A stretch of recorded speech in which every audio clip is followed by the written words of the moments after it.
Okay, good afternoon. Good to see everybody. Welcome to the library. My name is Troy Swanson. I'm the library department chair. This is a super special treat for us, a first that I know of, having a chef demo in the library. So we're excited to welcome Chef Rose Deneen, who's one of our culinary faculty members, with Agnes, who's her student assistant. She's going to talk about her new book, Baking with Vegetables, which is super exciting.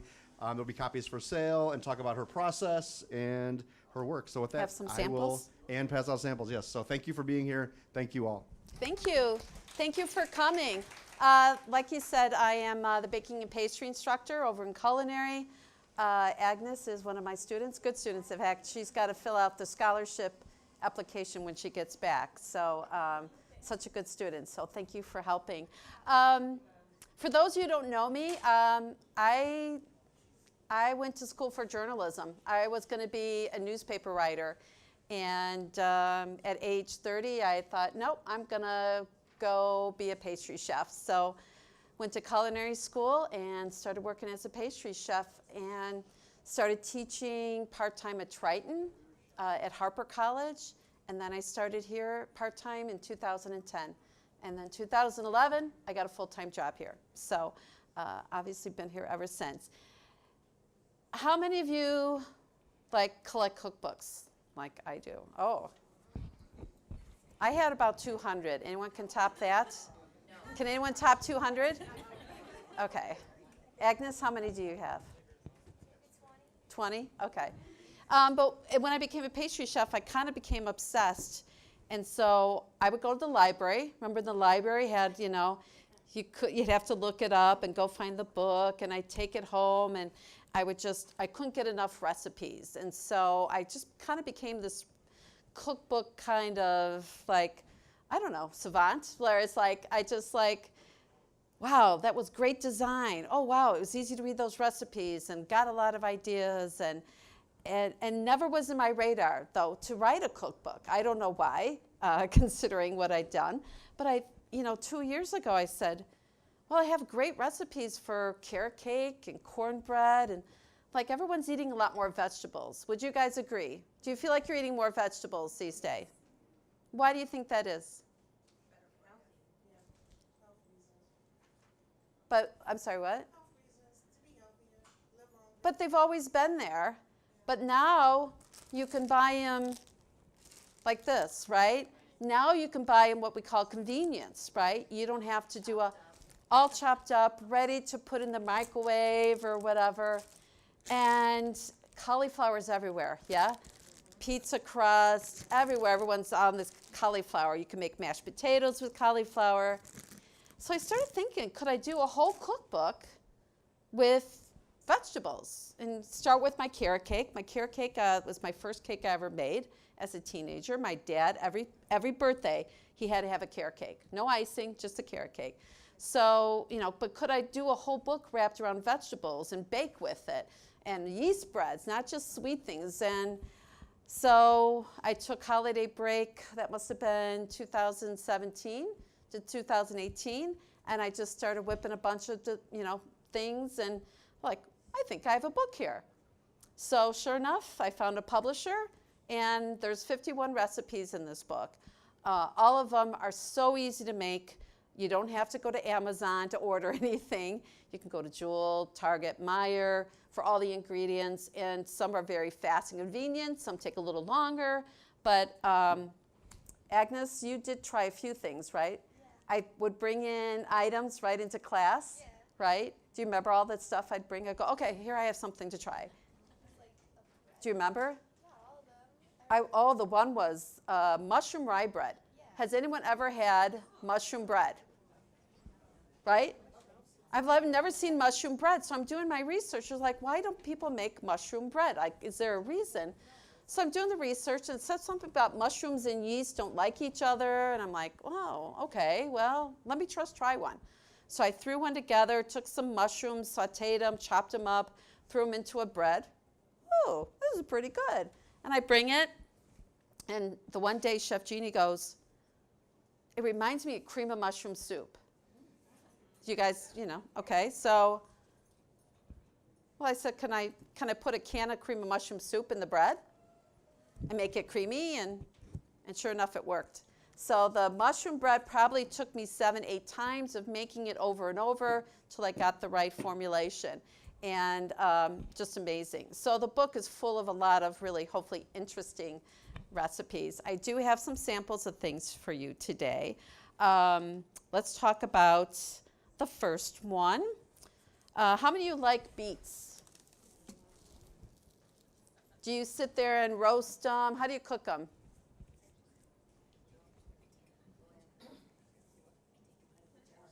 You what? You take them out of the jar?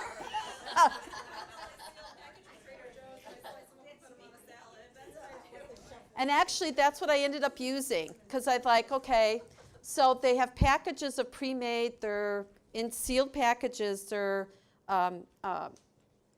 peeled, steamed, ready to eat. Is that what you're talking about, Tara?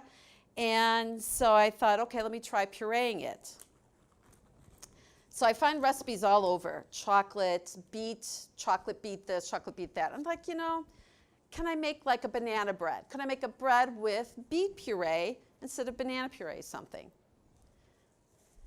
So basically, these turn into this. And when you puree, so hopefully you have a food processor. You puree the vegetables, then you can do anything with it, really. And so let me get a knife. I'll cut this to show you. So what? No, well, if you want to take it the old-fashioned way, but Jewel carries a package, like we said, in Trader Joe's, you said, Tara? Yeah.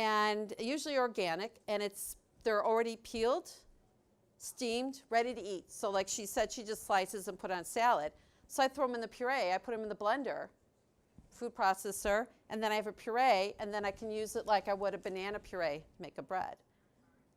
So I'm like, well, what goes with beets, And I'm like, walnuts and yogurt. So this is a really healthy bread, honestly. Beets, walnuts, Greek yogurt's in here. So really very healthy bread. And you know what? You never realize there's beets. So if you have someone in your life or yourself who doesn't like vegetables and you want to sneak them in, they'll never know there's beets in here, something healthy for them. The batter comes out like almost a beautiful red, beautiful pink batter, and then it bakes, and it's brown, almost looks like zucchini or banana bread, and you never know. Do you like beets? Now, what's your thought? Do you want to have the samples as we're talking about it, so maybe you can ask me questions? Okay. So basically, yeah, it's really about having a food processor blender and taking vegetables of any kind and pureeing it and make something with it. I do have my book here. It's $20. I'll sign it for you. You get a bookmark that I made, so kind of special. Does someone have their hand up? Yes.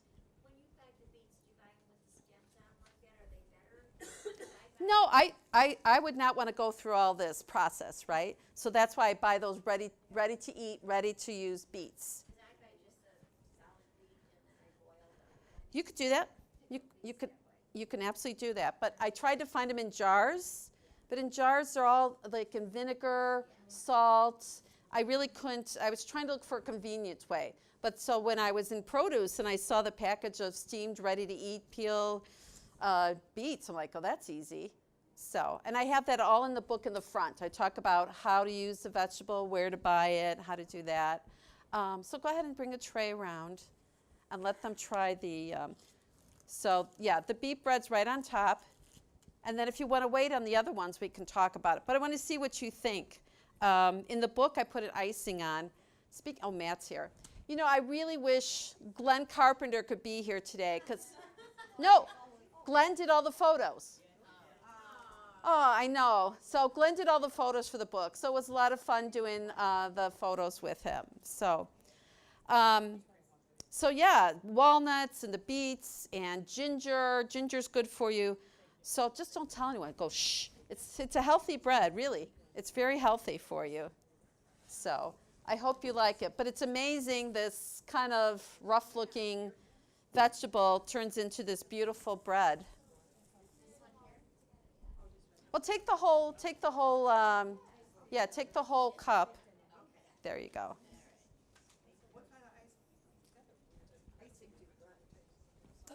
What kind of what? So in the book, in the icing, just powdered sugar, and I would just take, you could take orange juice, you can take water, milk. I actually did in the book, beet juice. You can buy beet juice in a jar, 100% beet juice, and then make an icing with it. Do you taste beets? Isn't it amazing?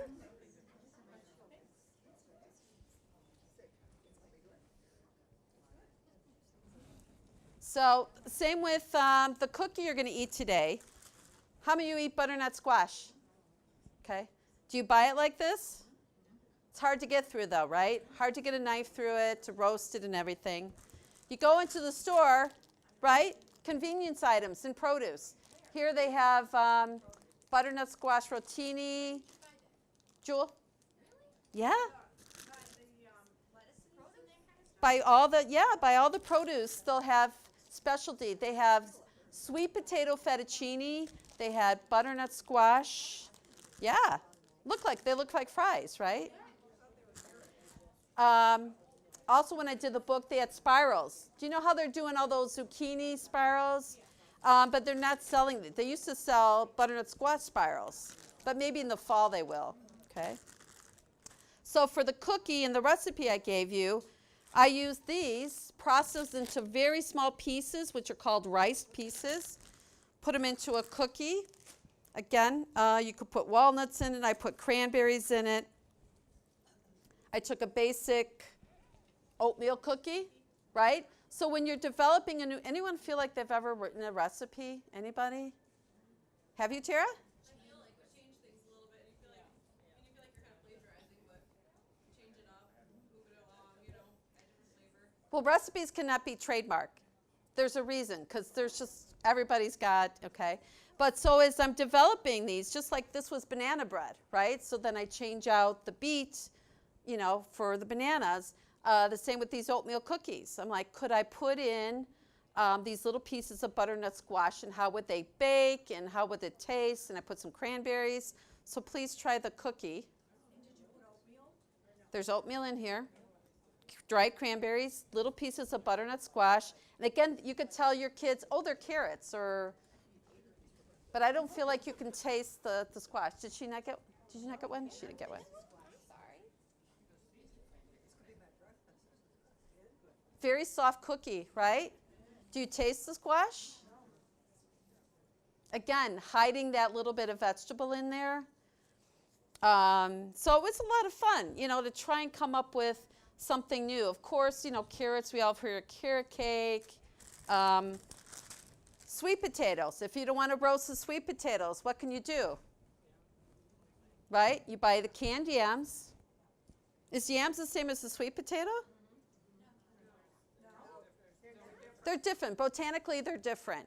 Are they similar in texture and flavor? A little bit. Okay. So yes, in my book, I say you can substitute this absolutely if you don't want to sit and do. And then you take these out. You can actually take a fork to them. They're so tender, and just kind of make a mash out of it. And I have a cheesecake in there with sweet potatoes and a lot of great recipes. Yes? How would these cookies store? They feel kind of like Soft? would they be good for the next day? Yeah. Oh, absolutely. They're just definitely very tender, soft cookie, for sure. If you want them to kind of you can leave them without covering them, because anytime you cover something, it makes them softer. So if you want to leave them uncovered, so they kind of, get a little crunchier. But yeah, it's just the nature of this cookie. Did you like it? It's good? Good. Avocado was interesting. How many of you eat avocado on a regular basis? Okay. Do you do anything besides guacamole? Or just you make guac? Throw them in your smoothie. Okay. Has anyone ever made a mousse with these? What? She's made something. Tea wrap, you just instead of using bread, you use the lettuce, and then and you put avocado and some bacon and lettuce and tomato. Oh, like a BLT? Yes, but without bread. Yeah. Oh, that sounds really good. Do you know you can make a chocolate mousse with this? No, I just It's in my book. Yeah, 5 ingredients. Cocoa powder, avocado, honey, little vanilla, little whipped cream. Unbelievable. You'll never know there's avocado in there. So another idea used for avocado. Is avocado a fruit or a vegetable? Let's see how many you get this right. Oh, it's a fruit. So my book was kind of tough. It's like baking with vegetables. So technically, of course, it's a fruit, but we handle it as a vegetable. So that's why I included it. Of course, I have zucchini bread in there. Definitely a standard. Red pepper. I have it for a couple things, but I also have it. Oh my God, you guys got to check it out. So Glenn was doing the photo for this savory cheesecake. It's a roasted red pepper cheesecake. It's a savory cheesecake. I'm sure you've never had a savory cheesecake, yes? So it's baked. Let's see if I can get this. It's baked in a dish, no crust. Cream cheese, sour cream, shredded cheddar cheese, roasted red peppers, salt, pepper. You bake it in the dish. You serve it at a brunch or a party with pita chips or tortilla chips. It's like a dip, okay, cheesecake dip. So the funny story is Glenn took he's taking the photo, and we were all done. He's like, I've never eaten a savory cheesecake before with red peppers. So try it. Is Matt still here? Oh, no, he's gone. Glenn ate about half of it. Oh, my God. I'm like, Glenn, oh, my gosh. But so it's always fun, interesting things. Poblano peppers. I have a muffin recipe using poblano peppers. So if anything, hopefully it gets you to explore vegetables maybe that you haven't used before. Okay, so what's the last? Oh, you have the brownie, right? Yes. What do you think's in that brownie? Just take a guess. It's on my table. Nope. Nope. You said it before. Somebody said it. You said it before. This is in the brownie, cauliflower. So I was looking for another recipe for cauliflower.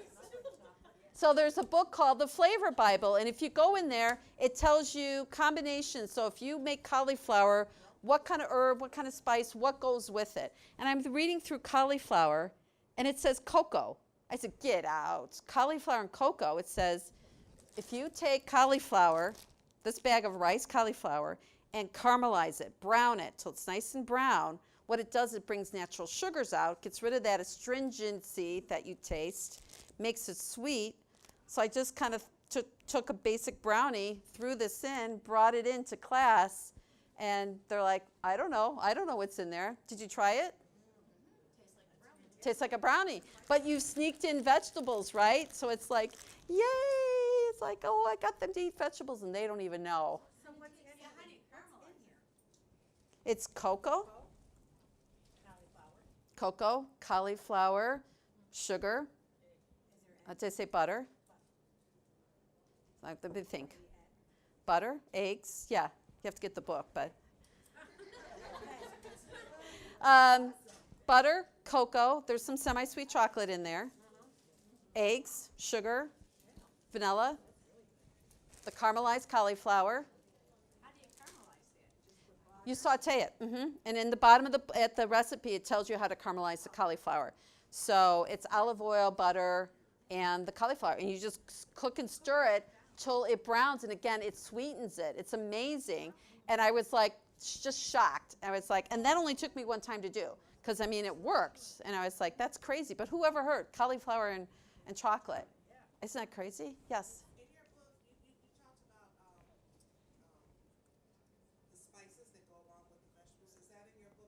Yes, absolutely. And again, if you can get something called the Flavor Bible, it is one of my favorite books. It basically was a lifeline. So when I was creating the beet bread, so I'm looking through there. Oh, it says ginger. Okay, good. It says yogurt. Oh, good. Walnuts. Good. So then I just started throwing it in, and sure enough, it was great. And so even if you're cooking at home, to pick up something like that that kind of gives you help of a different way of looking at something. You get so stuck, yes, in the same.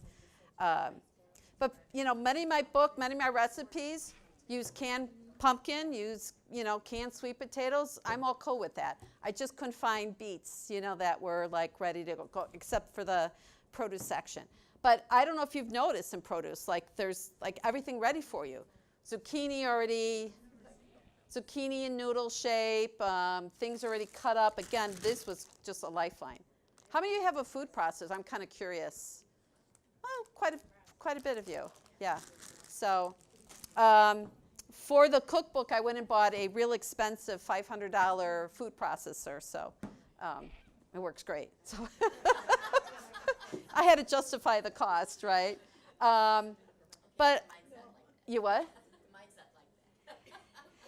Yeah, I bit the bullet. Well, we had it here, and I really liked it at school, so I thought it was great. So, again, all these recipes, a brownie literally is a one bowl, okay? You microwave the butter, take it out, put in the cocoa and the chocolate, stir it, add the sugar, add the eggs to the one. It's literally one bowl.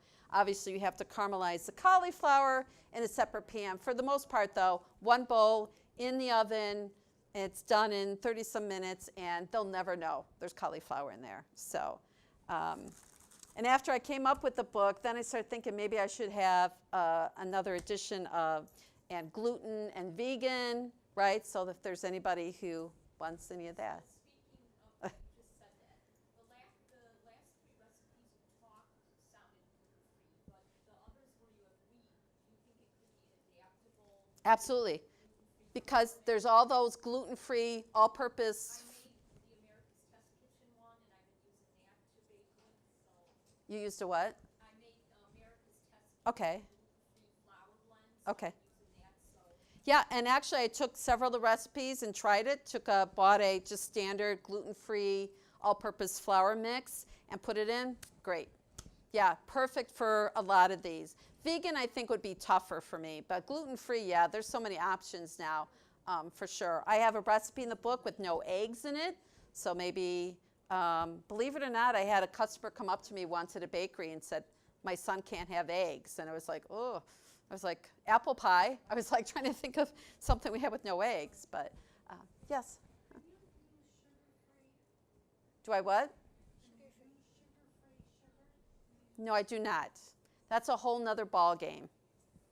Splenda, all those substitute sugars all react differently than regular granulated sugar or brown sugar. So I didn't even get into that. That's a whole nother game there. So generally you go to their website if you want to use a substitute. But like if you bought coconut sugar, it actually tells you for every cup of granulated, use a half cup of coconut sugar. So if you had something like that, but the Splendas, all that, no, I didn't test any of them with those. So that's a little tougher because they aren't the same. So, did you like everything? Yes.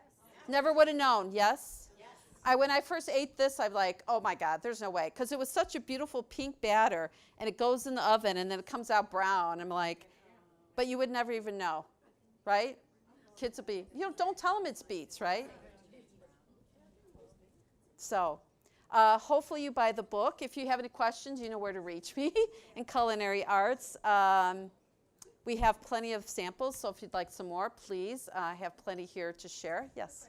So adding the vegetables to these different bakery goods, do you think that makes them a little bit healthier to eat?